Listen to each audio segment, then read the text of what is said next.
It's day 5, Pincha Mayurasana, forearm stand. I love Pincha Mayurasana. It was way easier for me to learn than handstand. But now I actually love handstand as well. And I prefer Pincha Mayurasana over headstand because I'm not a big fan of having pressure on my head, although I do practice headstand because it is a really great stepping stone progression towards inversions. I really like to bring Pincha Mayurasana into it because once you've got the strength to stabilize and hold yourself in the shoulders, Pincha Mayurasana is just really effing cool. All right, forearm stand. We'll practice the modifications as we work through it step by step, but this now becomes your foot. It is a huge foot. The tips of the toes are here. The heel is here. The whole forearm needs to be totally flat onto the ground to find the stability. And the elbow, of course, will eventually go in line with the shoulder. So much like we did in our last video working with headstand, we'll work with the wall, both facing the wall and back facing the wall. I prefer to teach people to learn how to do this with their belly facing the wall because it teaches you how to balance rather than relying on the wall as a crutch. No! And we definitely want to teach ourselves to balance without the wall because eventually someone's gonna cue Pincha Mayurasana in the middle of a vinyasa yoga class one day, and you want to be able to rock out your Pincha Mayurasana wherever you are. So, we'll start with the back facing the wall.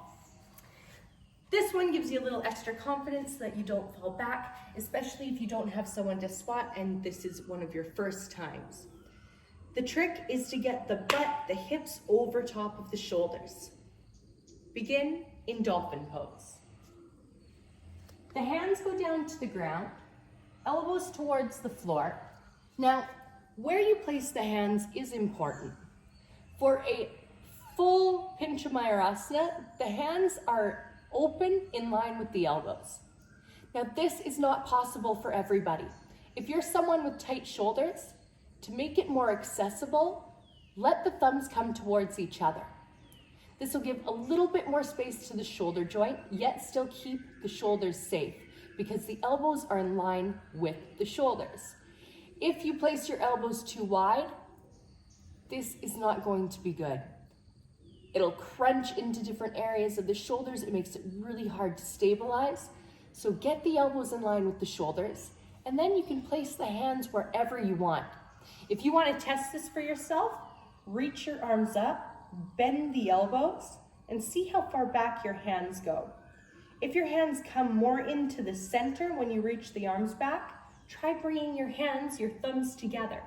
If you reach the arms back and the elbows don't go wide out to the side, they stay straight up to the ceiling, and the hands touch your shoulders rather than going in towards the neck, then you can keep your hands shoulder distance apart.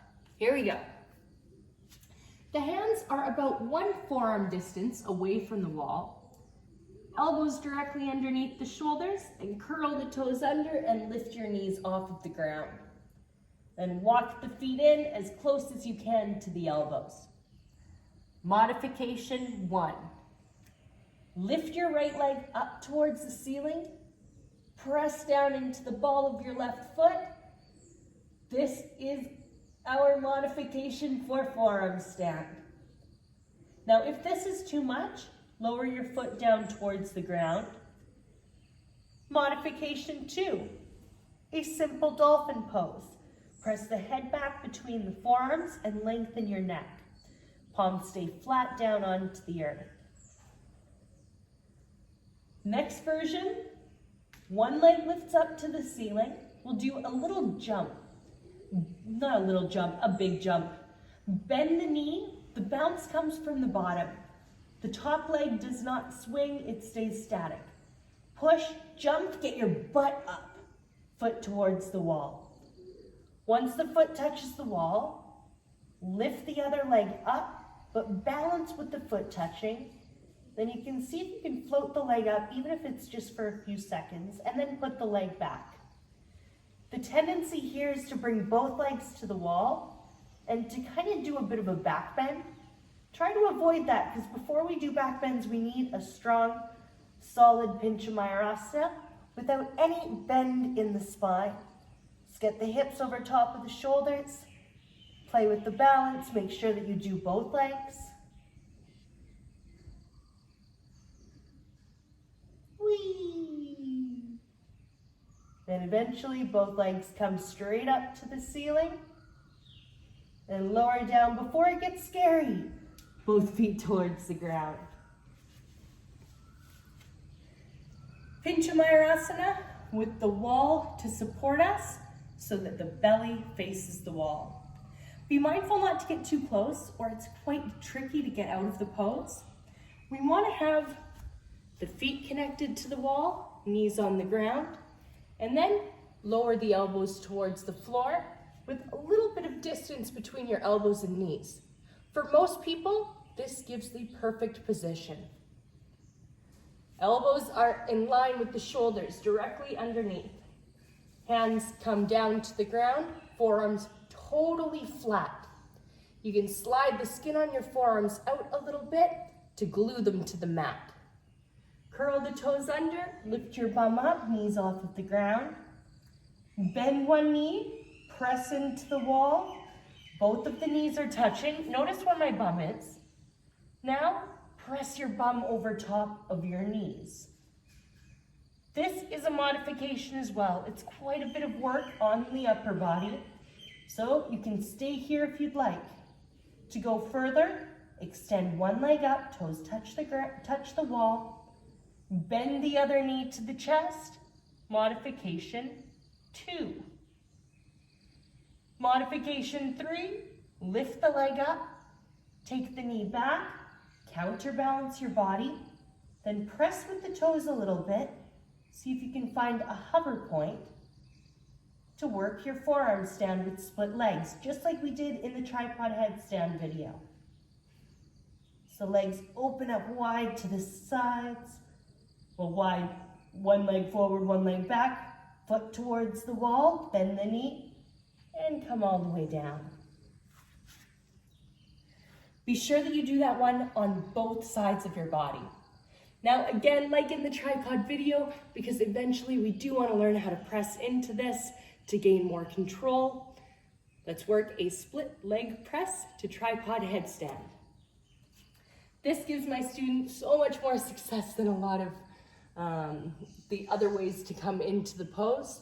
You'll probably be surprised. Once you've figured out where the hips are over top of the shoulders, you've got used to practicing with your belly to the wall. It's been a couple of weeks, you're like, yeah, I feel like I'm nailing this. Forearms go down in the same alignment, curl the toes under. Walk the feet in nice and close to the hands. Inhale, lift one leg up to the ceiling. Press with your toes. Shift the hips over, lean into it, pull with the foot, and the other leg comes up. That's this leg. And then lower down. It might just be for a second. Let's get the other view with the opposite leg. So you can do this with the wall there again to catch you just in case. Curl the toes under. Walk the foot in. Inhale, lift one leg up. Pull with the toes. Press onto the tips of your other toes. Then just tip into the pose. I know I say just tip like it's easy. It was not easy for me at first. Find your pose. Lower the foot down to the ground.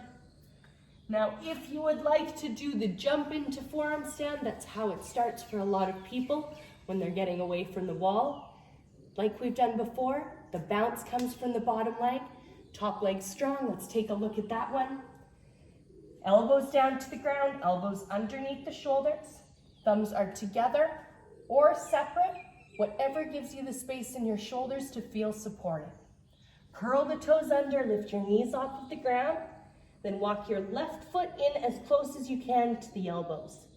Reach the right leg up, focus on one point on the floor. Bend the bottom knee, The bounce comes from the bottom leg rather than swinging the top leg. Jump up and come down. Jump up higher. Press your butt backwards when you jump. Jump up, butt back. And find your forearm stand. Maybe both legs go all the way up for a full Pinchamayurasana. Find your balance point. You can look back. Actually looking down towards the floor encourages back bend because the head comes forward, so the back wants to when the face comes forward, the back wants to arch. Come down slowly, one foot to the ground, followed by the other leg. And we're complete with the Pinchamayurasana tutorial. Enjoy your practice, guys, and be really patient with these inverted postures. Anyone can learn to do an inversion, and if you practice every single day, within 30 days, you will have that inversion, for sure. Practice with awareness. Do sets of 10, 5 on each side. You will get your inversions. Keep in touch. Let me know how it's going, and I wish you guys so much luck. Namaste.